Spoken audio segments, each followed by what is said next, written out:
Grandes cosas ha hecho Jehová con nosotros, estaremos alegres. Bienvenidos nuevamente a una ocasión más en la que nos volvemos a reunir para estudiar acerca de la palabra de Dios. En esta ocasión estaremos continuando sobre el libro de los Colosenses en el capítulo número 1.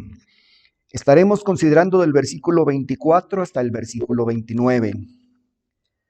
Hasta este capítulo y versículos anteriores, Pablo nos ha llevado de la mano a través de estos versículos a recordar la obra del Señor Jesucristo. Lo que veíamos en la ocasión anterior, presentando a Jesucristo como el supremo que tiene la autoridad sobre toda la creación, tiene toda la autoridad sobre la iglesia, puesto que Él es la cabeza de la iglesia, y también lo presenta como el único redentor.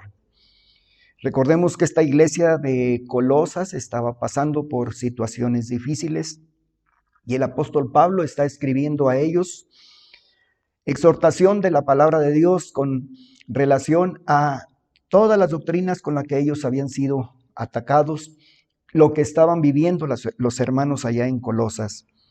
Pero algo que llama la atención ahora a partir del 24 al 29 es que ahora Pablo presenta y habla acerca de su ministerio, cómo es que Dios le llamó, pero esto va a servirnos a nosotros a través del versículo 24 hasta el versículo 29, para considerar también el día de hoy, lo que bíblicamente es un ministerio y en consecuencia lo que bíblicamente es un ministro. Recordemos que la palabra ministerio y ministro vienen de la palabra ministrar y simple y sencillamente quiere decir servir o un servidor o un servicio que hay que prestar. Da el apóstol Pablo algunas evidencias de lo que es un buen ministro, de lo que es un buen ministerio, también a través de esto que escribe Pablo a los colosenses. La primera característica que empezamos a ver o evidencia acerca de un buen ministerio lo vemos en Colosenses 1:24 en la primera parte. Dice la palabra de Dios de la siguiente manera: ahora me gozo en lo que padezco por vosotros. La primera característica que menciona Pablo con respecto a un ministro bíblico, a un ministerio bíblico, es el gozo en el servicio. Sin duda alguna, al ser llamados a servir a nuestro Dios a través de las diferentes áreas en las que nos desenvolvemos y aún dentro de la propia iglesia, la característica importante que debe haber en todo ministro es precisamente el gozarse en el servicio. Pablo se estaba gozando aún a pesar de estar preso. Recordemos que él estaba en Roma, él estaba preso. Llega a sus oídos por labios de Epafras noticias acerca de la iglesia de Colosas. Eso no menguó el gozo que había en el corazón de Pablo, ni tampoco las prisiones que él había sufrido. Recordando también que para ese tiempo el apóstol Pablo ya había recorrido su primero, su segundo y su tercer viaje misionero, con muchos problemas, con muchas situaciones. Pero sin embargo, en el corazón del apóstol Pablo había gozo en el servicio. No conocía a los hermanos de Colosas. Sin embargo, las noticias recibidas producían gozo y a la vez también preocupación por la situación que vivían los hermanos. Había gozo en el corazón, puesto que al principio de la carta les saluda, ora por ellos, pero también les felicita por su madurez, por su crecimiento, por su interés en las cosas de Dios. En 2 Corintios capítulo 4, versículos 7 al 8, el mismo apóstol Pablo escribe con respecto a lo que estamos viendo, que un buen ministerio bíblico se goza en el servicio. 2 Corintios 4, 7 al 8 dice de la siguiente manera: pero tenemos este tesoro en vasos de barro, para que la excelencia del poder sea de Dios y no de nosotros, que estamos atribulados en todo, mas no angustiados, en apuros, mas no desesperados, perseguidos, mas no desamparados, derribados, pero no destruidos. ¿Qué producía ese gozo en el apóstol Pablo al poder servir? Precisamente era su relación con Dios. Él aprendió desde su encuentro con el Señor Jesucristo rumbo a Damasco, aprendió a conocer cada vez más y más a Dios, a tener una íntima relación con Él que le permitía a estas alturas gozarse grandemente, aún a pesar de las situaciones que él estaba viviendo. ¿Acaso Pablo no sabía de las situaciones difíciles que estaban afrontando tal vez muchas iglesias? Claro que sí lo sabía. Sabía también que el vivir para Cristo trae también en ocasiones sufrimientos. Pero sin embargo, a pesar de ello, porque su confianza y su mirada estaban en el Señor Jesucristo, Pablo se gozaba grandemente en el ministerio. ¿Qué ganaría en un momento dado, tal vez humanamente, el apóstol Pablo al considerar y tal vez llegar a pensar, bueno, los hermanos de la iglesia de Colosas son los que tienen los problemas? Para empezar, no nos conocemos físicamente. Para empezar también, pues yo tengo mis propios problemas. Sin embargo, había gozo en el apóstol Pablo por saber que el pueblo de Dios estaba creciendo también en número, pero también en buscar a Dios.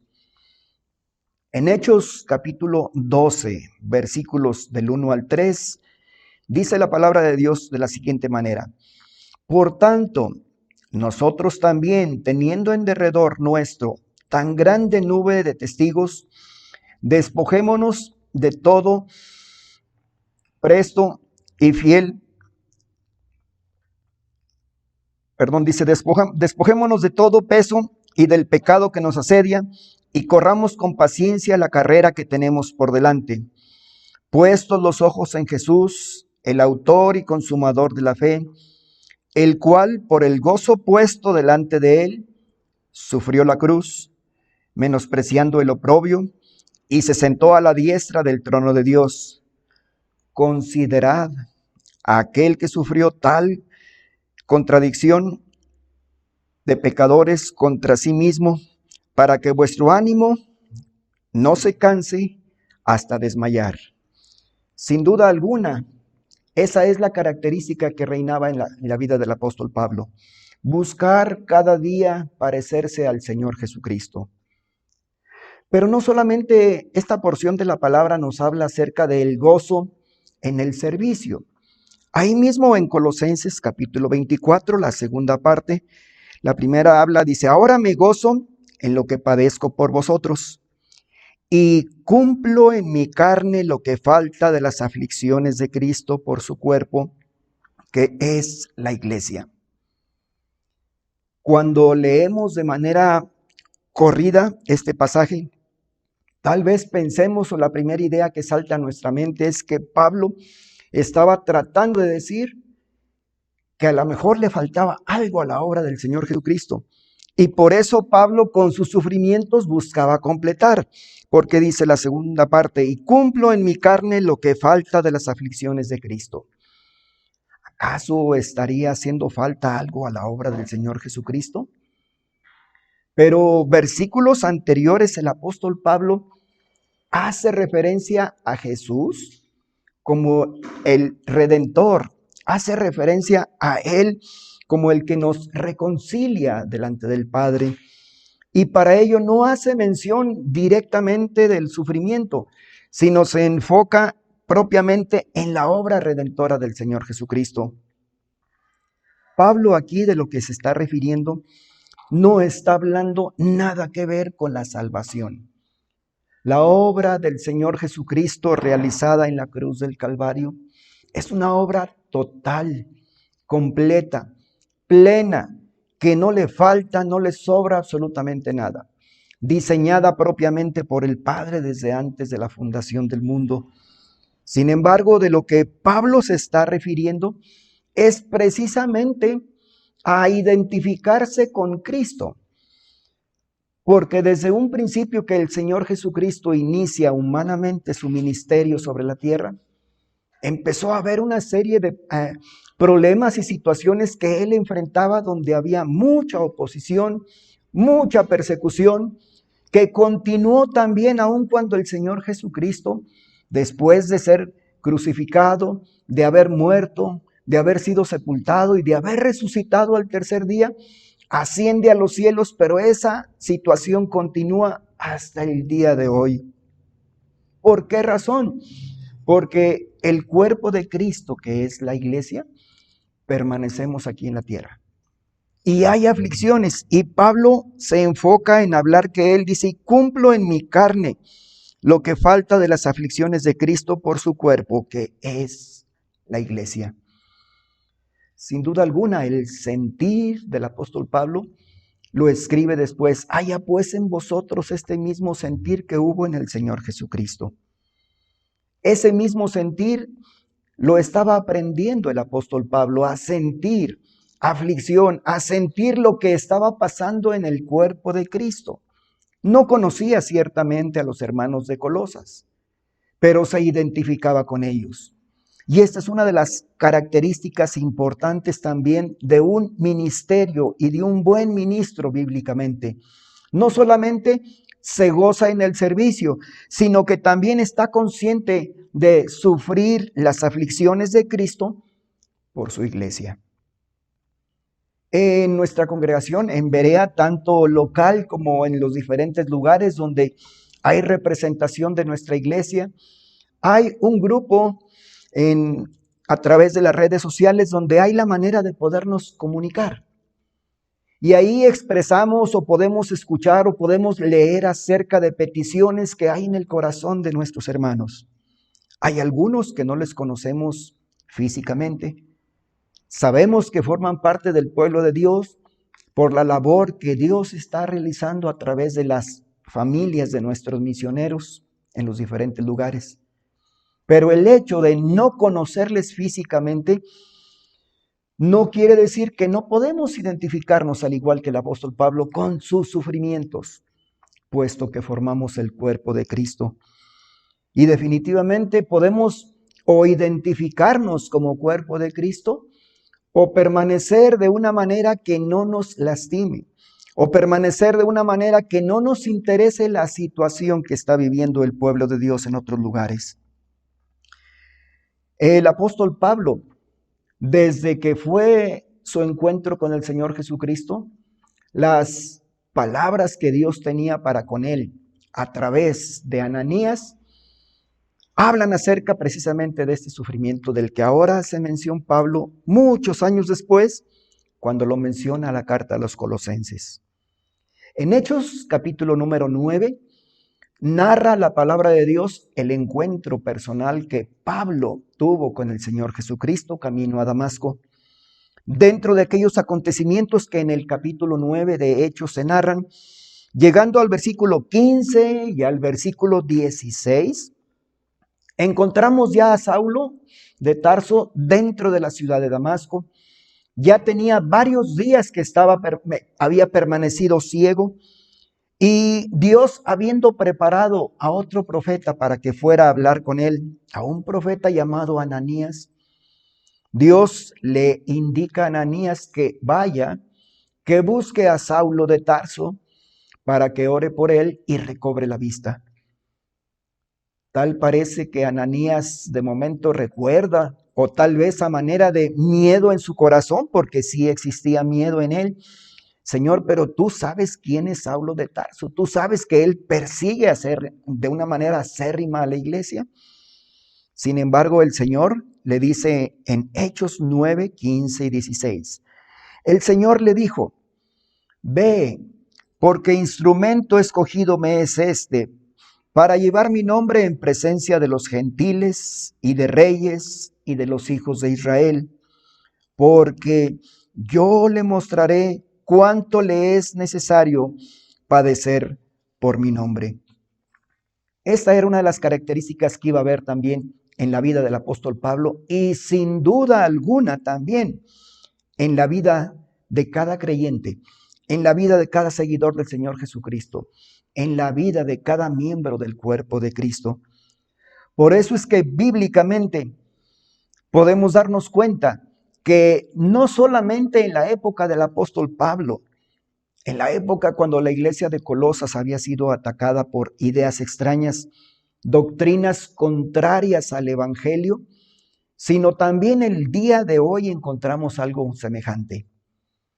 Sin duda alguna, usted, después de que hemos leído lo que Dios le dice a Pablo a través de Ananías, porque yo le mostraré cuánto le es necesario padecer por mi nombre. Y esa situación se repite en la vida del Señor Jesucristo, pero se repite en la de los discípulos, se repite en la vida del apóstol Pablo a través de sus viajes misioneros. Va contraria a una de las ideas del día de hoy, que inclusive lo podemos tal vez haber visto anunciado por la televisión. ¿Quién no ha escuchado o sabe algo con respecto al pare de sufrir? Que sin duda alguna la manera de parar de sufrir es cuando usted da sus diezmos y sus ofrendas a esas iglesias.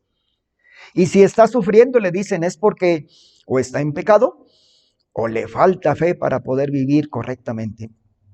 Pero bíblicamente podemos darnos cuenta que cuando buscamos al Señor Jesucristo, cuando lo recibimos como Salvador personal, cuando iniciamos en nuestra vida cristiana a adquirir madurez y el amor por ir conociéndole cada día, pero también vamos adquiriendo las características de un buen ministro. El ejemplo supremo, sin duda alguna, es la vida del Señor Jesucristo. Pero ahora Pablo lo expresa. Hay gozo, hay alegría al poder servir. Pero no solamente eso, sino está uno consciente de que durante el transcurso del servicio, que debe ser desde el momento que conocemos al Señor Jesucristo hasta que Él nos llame o venga Él en su segunda venida, va a haber sufrimiento para el pueblo de Dios. Es necesario padecer. Cuando Pablo escribía también a los filipenses, allá en el capítulo número 2, versículos del 3 al 7, Pablo expresaba lo siguiente con respecto a sufrir las aflicciones de Cristo por su iglesia. La angustia, la preocupación, el interés personal que el Señor Jesucristo mantiene en su cuerpo, que es la iglesia. Ahora Él está ciertamente sentado a la diestra del Padre en los cielos. Está su presencia con cada uno de nosotros a través de su Espíritu Santo, pero aún continúa su preocupación por cada integrante del cuerpo de Cristo. Pablo, cuando escribe a los filipenses en ese capítulo 2, del 3 al 7, dice, nada hagáis por contienda o por vanagloria, antes bien con humildad, estimando cada uno a los demás como superiores a él, no mirando cada uno por lo suyo propio, sino cada cual también por lo de los otros. Haya pues en vosotros este sentir que hubo también en Cristo Jesús, el cual, siendo en forma de Dios, no estimó el ser igual a Dios como cosa que aferrarse, sino que se despojó a sí mismo, tomando forma de siervo, hecho semejante a los hombres. Entonces, un ministerio bíblico, el ejemplo de Jesucristo y ahora el ejemplo del apóstol Pablo, es alguien también que está dispuesto a poder servir a través de su vida. Servir a todos los demás. El servicio a Dios enfoca o abarca todos los aspectos de nuestra vida. Y sin duda alguna el apóstol Pablo les está recordando a los hermanos. Hay ciertamente situaciones en Colosas.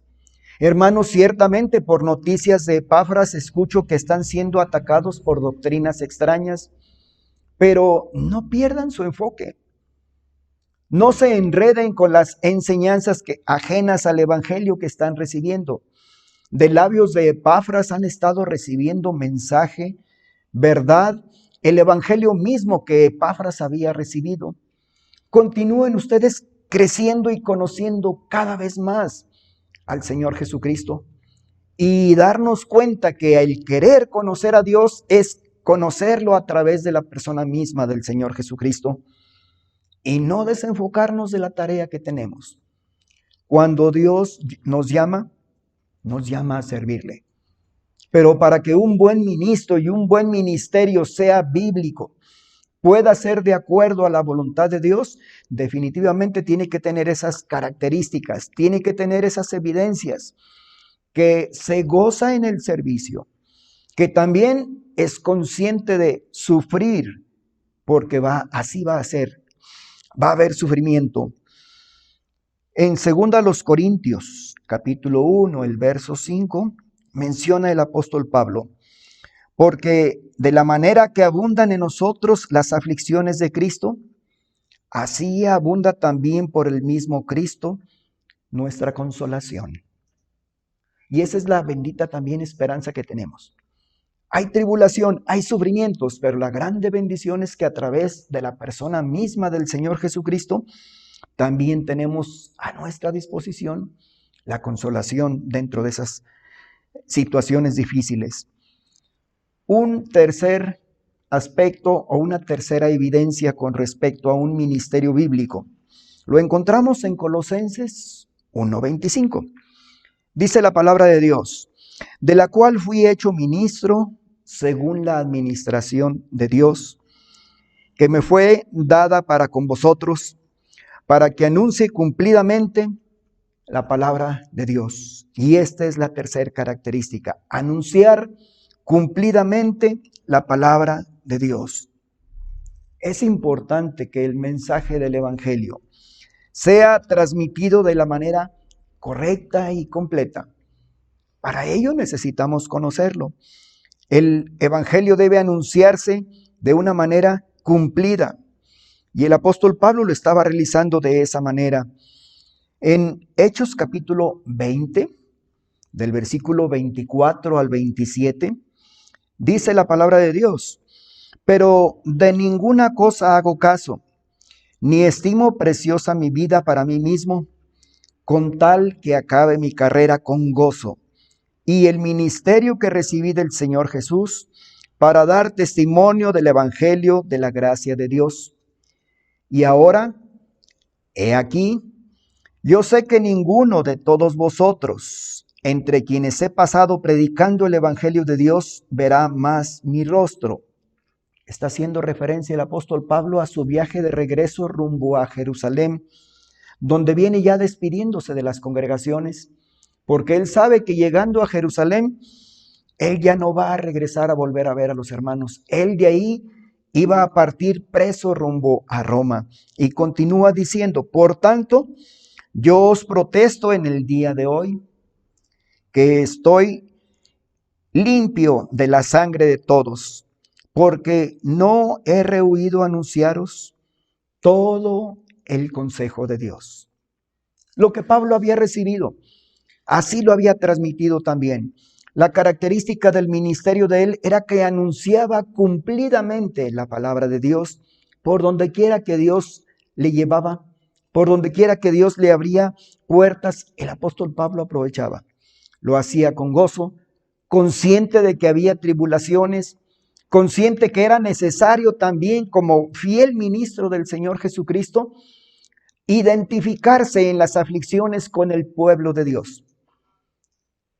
Hoy, en nuestros días, la situación que está pasando en el otro extremo de nuestro planeta, en el Medio Oriente, hay situaciones de amenaza de guerra, y por la cercanía con las familias de nuestros hermanos que están por aquel lugar, las familias misioneras, tal vez pensemos, bueno, están de alguna manera ellos atribulados, pero al platicar y al escuchar de sus testimonios, su enfoque, al igual que las familias de nuestros misioneros que están en nuestra República Mexicana, podemos ver estas características que menciona el apóstol Pablo.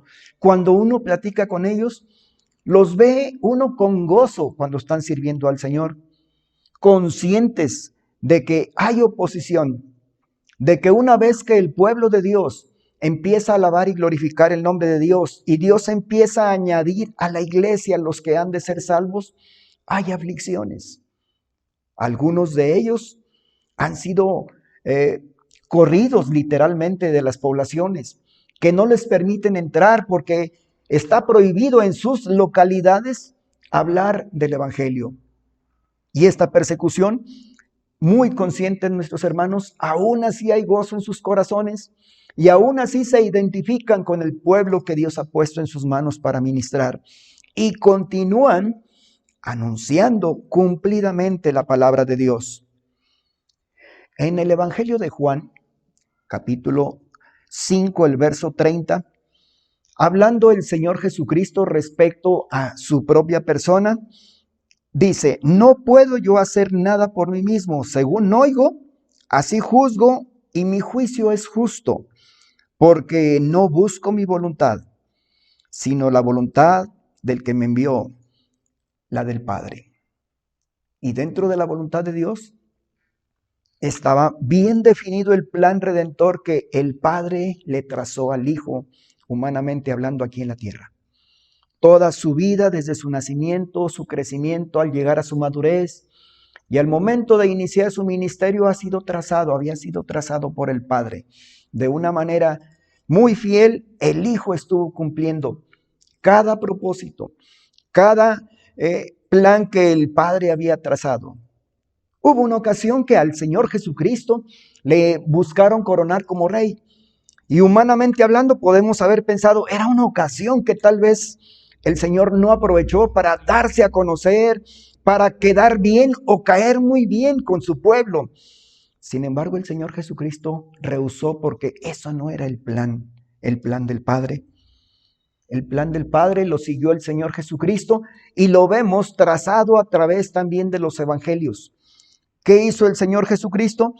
Tomó un grupo pequeño de tan solamente 12 hombres, de entre todas las multitudes que le seguían, cuando él predicaba, cuando él enseñaba, cuando estaba sanando, cuando estaba dentro de la sinagoga también enseñando. Solamente escogió a un grupo de 12 personas. Previamente él había dedicado buen tiempo a estar orando antes de hacer su elección. A estos 12 hombres los capacitó, los entrenó, los preparó, les dio ejemplo, vivió con ellos.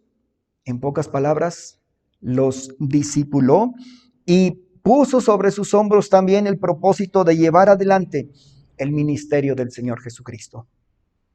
Cuán importante es que ellos también supieran que iba a haber sufrimiento, que era necesario no solamente eso, sino también servir al Señor con gozo en sus corazones y también anunciar cumplidamente la palabra de Dios. Y lo podemos ver en el libro de Hechos, cómo se desenvolvieron algunos de los discípulos. Cuán importante también es lo que dice aquí la palabra de Dios en el verso 25, de lo cual fui hecho ministro según la administración de Dios.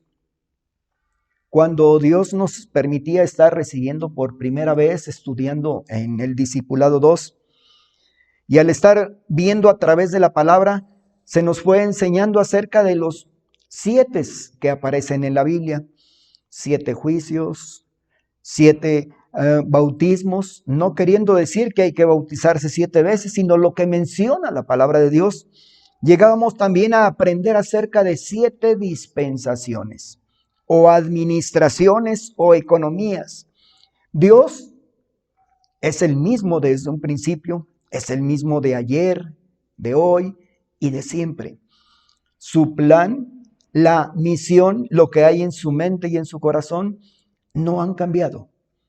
Él continúa con sus planes adelante, pero a través de los tiempos y de la historia, lo que ha estado cambiando es la manera en la que Dios ha estado tratando con el hombre.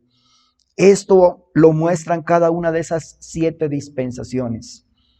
Y a partir de la venida del Señor Jesucristo, de su sacrificio en la cruz del Calvario para efectuar la obra de nuestra redención, estamos ahora en el período de la gracia. Y Pablo está haciendo alusión a ello en ese versículo 25, de la cual fui hecho ministro según la administración de Dios que me fue dada para con vosotros, para que anuncie cumplidamente la palabra de Dios. Y versículos anteriores dice, fui hecho ministro para anunciar el evangelio de Dios, las buenas nuevas de Dios.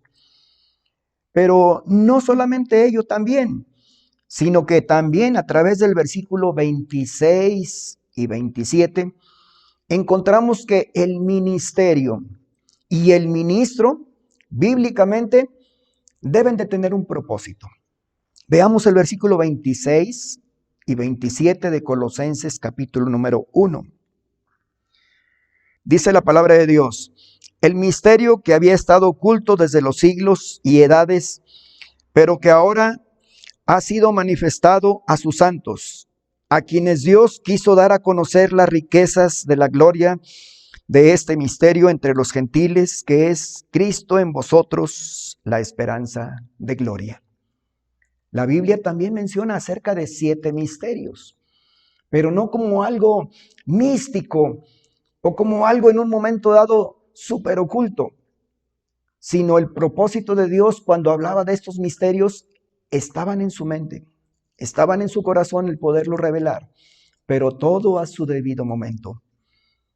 Cuando iniciamos leyendo en el libro de Génesis la palabra de Dios, podemos darnos cuenta cómo desde la creación de todo el universo, de la tierra, del ser humano, Dios se ha estado dando a conocer a través de ese tiempo hacia la fecha, estuvo dándose a conocer de manera progresiva. Llega un momento dado en que el Señor empieza a revelar secretos que tiempo atrás estaban ocultos. Y aquí hace referencia a lo que aprendíamos con respecto a lo que Dios estaba haciendo en sus planes, trabajar con el pueblo de Israel. Dios vino a los suyos, pero los suyos no le recibieron, escribe el apóstol Juan. El plan que Dios había trazado para el Señor Jesucristo era venir al pueblo de Israel. Nació entre ellos. Y el propósito era escoger un pueblo para que a través de él trabajar y hacer llegar su nombre a todas las naciones. Cuando nos remontamos antes de que el pueblo de Israel existiera, Dios llama a un idólatra. Le habla de la ciudad de Ur de los Caldeos a que salga, le siga y por fe empiece a transitar como un peregrino. Dios llama a Abraham. Y habla y le dice en los primeros capítulos del libro de Génesis, cuando está hablando de su llamamiento, dice, te voy a bendecir para que en ti sean benditas todas las familias de la tierra. En el plan de Dios estaba la salvación para toda la tierra. Pero cuando avanza el tiempo y aparece el pueblo de Israel, Dios empieza a hablar con el pueblo de Israel y a tratar con ellos. El pueblo de Israel, los judíos, empiezan a creer que solamente la salvación es para ellos, que Dios es el Dios exclusivamente de ellos, cuando en el pensar y en el sentir y en el corazón de Dios es que ellos pudieran ser instrumento en las manos de Dios para que otras personas también llegaran a conocerle. Es interesante que en las historias que se narran en los evangelios de los acontecimientos reales que vivió el Señor Jesucristo, encontramos regiones, 3 regiones en aquel lugar que llamamos Palestina, pero entre la región norte y la región sur encontramos intermedia la región de Samaria. Y era una región que el judío, que se consideraba puro, que no estaba mezclado con gentiles, buscaba sacarle la vuelta. Cuando iba de un lugar a otro, en lugar de transitar por Samaria, que era la distancia más corta, preferían dar toda la vuelta para no contaminarse. ¿Qué estaba pasando con el pueblo de Israel? Se jactaban de que ellos eran poseedores de la ley. Se jactaban que eran hijos de Abraham. Se jactaban que tenían la ley de Moisés también que les fue dada a ellos. Pero el propósito era para ser administradores y para ser bendecidos, para ser de bendición a otras personas. No quisieron participar en la obra de Dios. Y llegando casi al capítulo 7 del libro de Hechos, vemos cómo a partir de ahí, con la muerte de Esteban, Dios empieza a enfocar su mirada en otro lugar para empezar a trabajar. El pueblo de Israel no quiere trabajar en los planes de Dios. Hay promesas para ellos. Dios es fiel y a su tiempo, en su momento, las ha estado cumpliendo y las va a cumplir. Pero ahora, a partir de ese tiempo, el sentir y el mirar de Dios es enfocarse ahora en este misterio del que empieza a hablar el apóstol Pablo y en sus cartas también. Cristo en vosotros, la esperanza de gloria. Para el creyente o el judío del Antiguo Testamento, le era difícil, prácticamente imposible, que Dios pudiese habitar, que Dios pudiese morar de una manera permanente en el ser humano. Ciertamente Dios venía sobre algunos de los profetas en particular, sobre algunos de los reyes en particular, venía su espíritu y se iba. Por eso para el judío era difícil creerlo de esa manera, pero ahora los planes de Dios es trabajar a través de un cuerpo cuya cabeza ya estaba diseñada y preparada, que era la misma persona del Señor Jesucristo. Y ese cuerpo es la iglesia. Entonces el ministerio y el ministro tienen un propósito también. Continuando en los versículos siguientes, después del 26, el 27 dice: a quien Dios quiso dar a conocer las riquezas de la gloria de este misterio entre los gentiles, que es Cristo en vosotros, la esperanza de gloria. Sin duda alguna ahora, esta idea para el judío era difícil. Cristo en vosotros. Y es interesante el poder, cuando leemos las cartas del apóstol Pablo, darnos cuenta el paralelismo que existe, las muchas similitudes que existen entre la carta del apóstol Pablo a los Efesios y la carta del apóstol Pablo a los Colosenses. En la carta que Pablo escribe a los Efesios, se nos narra, se nos habla de la iglesia, del cuerpo de Cristo. Se nos habla de la cabeza, que es el Señor Jesucristo. Se describe a la iglesia, qué es, cómo está compuesta, qué se espera de ella. Y allá se habla también de nosotros en Cristo. Pero ahora, cuando escribe a los Colosenses, es Cristo en nosotros, esa esperanza de gloria. Y sin duda alguna es un mensaje hermoso que alienta el corazón en aquella ocasión de los hermanos de Colosas y de cada uno de nosotros, de pensar que su presencia está en nuestros corazones a través de su Espíritu Santo. El versículo 28 menciona, dice: a quien anunciamos. Dentro de esas características del ministerio y propósito, dice: a quien anunciamos, amonestando a todo hombre, enseñando a todo hombre en toda sabiduría, a fin de presentar perfecto en Cristo Jesús a todo hombre. El anunciar el evangelio, el amonestar y el enseñar la palabra de Dios tiene un propósito. No es solamente llenar la mente de las personas con historias, con conocimientos, llenarles de alguna manera con doctrina bíblica, sana, buena, sino que el propósito es que la palabra de Dios cobre vida en el corazón de las personas, cobre vida en nosotros y exista una transformación, de tal manera que nuestra vida, con nuestro diario vivir, esté manifestando a aquella persona que está ahora en nuestro corazón, que es el Espíritu Santo. Y esos tres verbos nos hablan de algo hermoso también: a quien anunciamos. Sin duda alguna nos damos cuenta que dentro de, tal vez viendo la televisión, tal vez viendo en el centro o en algunos otros lugares, en nuestras noticias, nos damos cuenta que existen lo que son los anuncios, le llamamos los comerciales, donde se da a conocer precisamente productos o se da a conocer información. Se está anunciando, se está dando a conocer, se está informando a las personas. Pero también ahora la Biblia habla de amonestar. Y amonestar tiene el significado de convencer con argumentos. Algo semejante a lo que Job hablaba con respecto a sus amigos. No, sus argumentos no me convencen. O sea, sus amonestaciones a mí no me convencen, decía Job. Entonces, no solamente el evangelio debe ser anunciado, sino también presentar argumentos bíblicos no con ánimo de convencerlos nosotros, sino que el Espíritu Santo tome la palabra y sea puesta en el corazón de las personas para que el Espíritu Santo, que es su trabajo, les convenza de pecado, de justicia y de juicio. Y después de que ellos hayan tomado una decisión, porque dentro de esta amonestación sin duda alguna se va a confrontar al ser humano con su situación pecaminosa, con su situación delante de Dios, cuando no está Dios en el corazón, como cuando somos también cada uno de nosotros deudores a nuestro Dios, porque por el pecado estamos separados con Él y nuestro camino es de perdición eterna.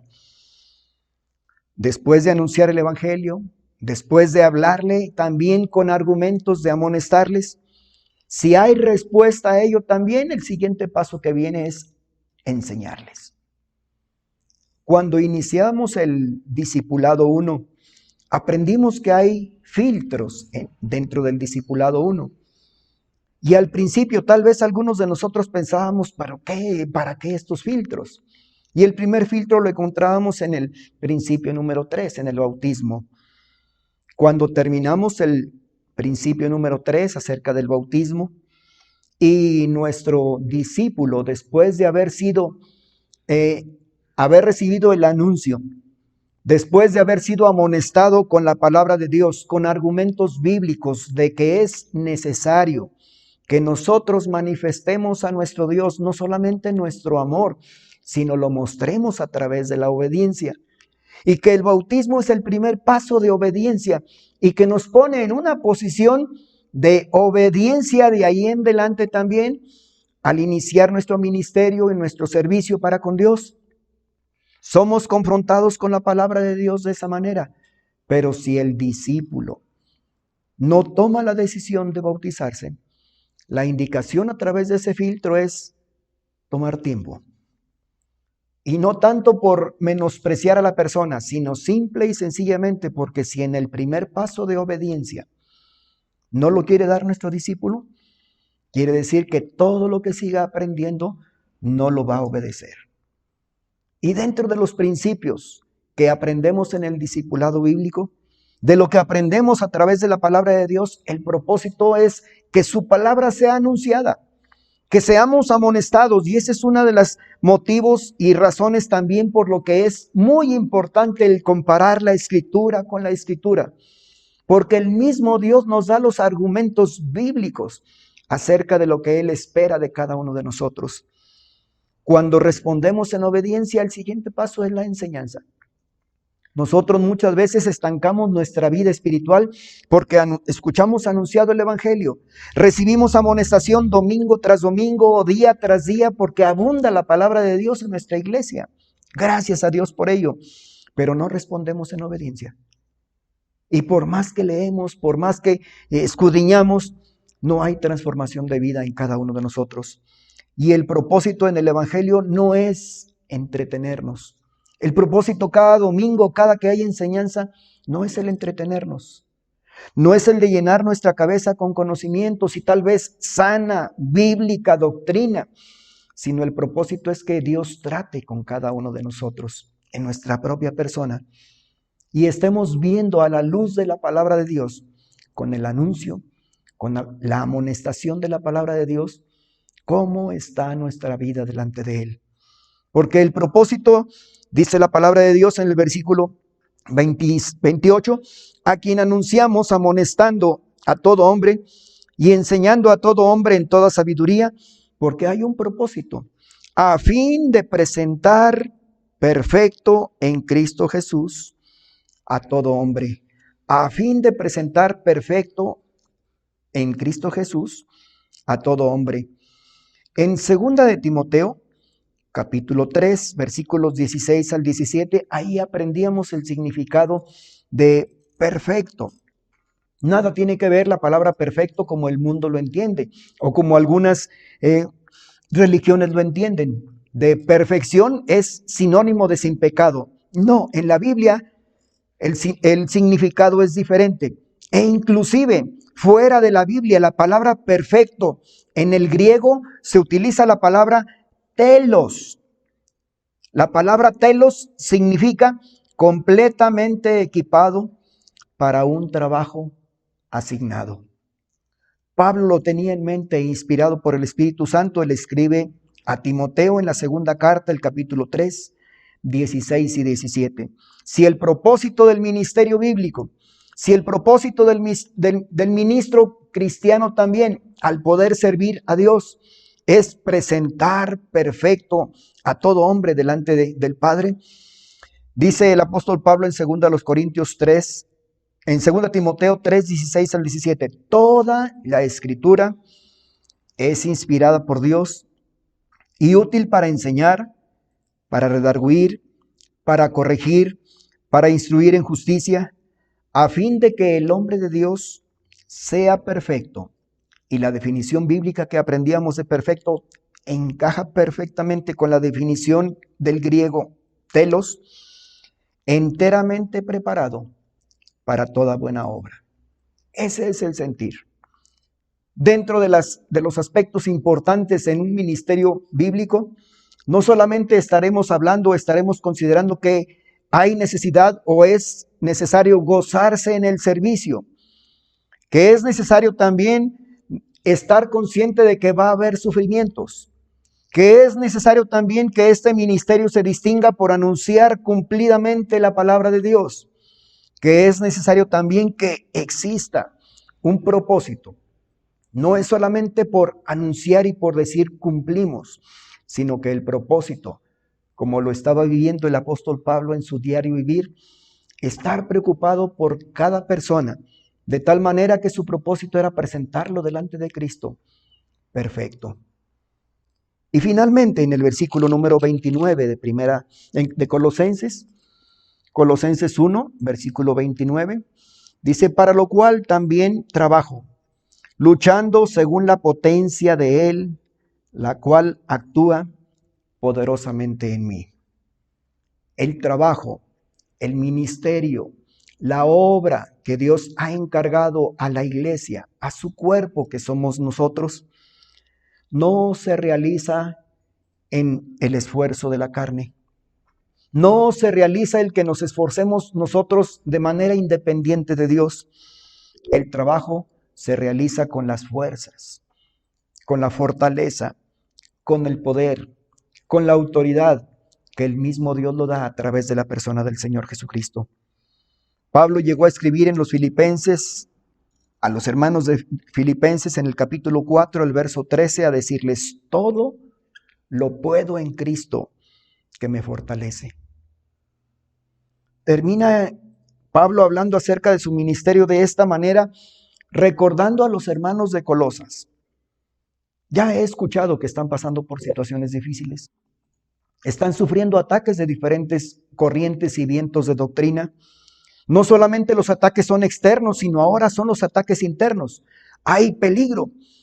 Pero si recordamos primeramente que nuestro enfoque, nuestra mirada debe estar primeramente en el Señor Jesucristo, en la persona de Él, de conocerle cada día quién es Él, conocerlo como el dueño absoluto del universo, conocerlo que Él es el ser supremo y ver la supereminencia de nuestro Señor Jesucristo, que no hay nada ni nadie por encima de Él.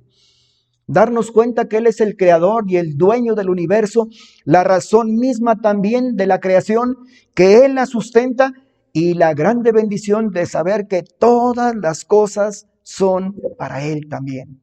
Ahí incluye grandemente nuestras vidas, pero también darnos cuenta que Él es el agente redentor, que Él es el único que puede reconciliar al ser humano con Dios. Lo escribe el apóstol Pablo cuando escribe en su segunda carta a los Corintios, en el capítulo número 5, y llega a darnos también un oficio importante también. En 2 Corintios, capítulo 5, desde el versículo 17, de modo que si alguno está en Cristo, nueva criatura es. Las cosas viejas pasaron, he aquí todas son hechas nuevas. Y todo esto proviene de Dios, quien nos reconcilió consigo mismo por Cristo y nos dio el ministerio de la reconciliación. Que Dios estaba en Cristo reconciliando consigo al mundo, no tomándole en cuenta a los hombres sus pecados, y nos encargó a nosotros el ministerio de la reconciliación. Vea lo que dice el versículo 20. Así que somos embajadores en nombre de Cristo, como si Dios rogase por medio de nosotros. Os rogamos en el nombre de Cristo, reconciliaos con Dios. Esa es la tarea de la iglesia. Esa es la función. Nosotros no reconciliamos gente, le llevamos el mensaje de salvación, le conducimos y le presentamos al único que puede reconciliar a cada persona con el Padre. Somos embajadores en el nombre de Cristo, como si Dios rogase por medio de nosotros, reconciliados con Dios. Esta porción de Colosenses, del versículo 24 al versículo 29, cuando Pablo habla de su ministerio, sin duda alguna nos está dando las evidencias, las características de un buen ministro, de un buen ministerio. Y en consecuencia no es el mensaje dirigido solamente a los misioneros y a los pastores, sino a cada hijo de Dios, que por su gracia hemos sido rescatados, lavados con su bendita sangre y elevados a la categoría de ser sus hijos al haber aceptado a Jesús como nuestro Salvador personal. Y al formar parte del cuerpo de Cristo, el propósito y el plan de Dios es que como cuerpo de Cristo, como iglesia, cada miembro sirvamos a nuestro Dios. Vea el ejemplo de nuestro propio cuerpo. Cuando hay algún problema o alguna situación en nuestro cuerpo, lo podemos ver inclusive por las características que vimos, del gozo que hay en un momento dado, tribulación también dentro del ministerio. Cuando hay a veces problemas en nuestro organismo, en nuestro estómago, algo nos cae mal, algún alimento nos cae mal y provoca de alguna manera alguna infección, el cuerpo lo manifiesta porque de otra manera también se muestra, no solamente a través de la infección, sino de un dolor posiblemente estomacal. Y muchas veces posiblemente esa infección se traduzca también en un leve o tal vez un incremento considerable de la temperatura. Pero el cuerpo completo lo resiente. De igual manera espera el Señor que funcionemos, el cuerpo de Cristo, la iglesia, como un organismo, como una unidad. Que estemos preocupados los unos por los otros, motivándonos al amor y a las buenas obras, pero también viendo el ministerio al que Dios nos ha llamado a cada uno de nosotros y hacerlo con esas características que menciona el apóstol Pablo. Gozarnos al servir a nuestro Dios.